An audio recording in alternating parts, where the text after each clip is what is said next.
Hi అండి అందరికీ. అందరూ బాగున్నారా? తొలి ఏకాదశి పండక్కి అమ్మ వాళ్ళ ఊరికొచ్చామండి.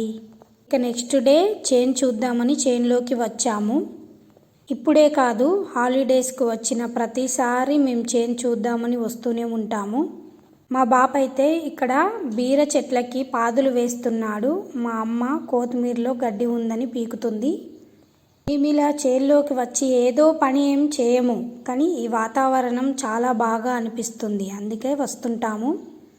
మెయిన్గా పిల్లలకి వ్యవసాయం అంటే ఏంటో తెలియాలనే తీసుకొస్తూ ఉంటాము. స్కూల్లో ఉన్న టీచర్సే పంట పొలాలను పరిచయం చేయాలని పిల్లల్ని తీసుకెళ్తుంటారు. అలాంటప్పుడు మన చేనులోకి మన పిల్లల్ని తీసుకురావడం మంచిదే కదండి. సిటీలో పెరిగిన మన పిల్లలకి ఇలాంటివి ఏవీ తెలియవు కనుక ఇలా ఊరికొచ్చినప్పుడు పిల్లల్ని తీసుకెళ్తూ ఉండాలి. మట్టిలో ఆడుకోనివ్వాలి. మట్టి వాసన అంటే ఏంటో చూపించాలి. అలాంటప్పుడే వాళ్ళు తింటున్న ప్రతి గింజ ఎక్కడి నుండి వస్తుందనేది వాళ్ళకి తెలుస్తుంది. రైతు చేసే పని శ్రమతో కూడుకున్నదే, కానీ ఆ రైతే శ్రమించకపోతే మనం ఎంత సంపాదించినా డబ్బు తినైతే బతకలేం కదా. నేను రైతు బిడ్డనైనందుకు చాలా గర్వపడుతున్నాను.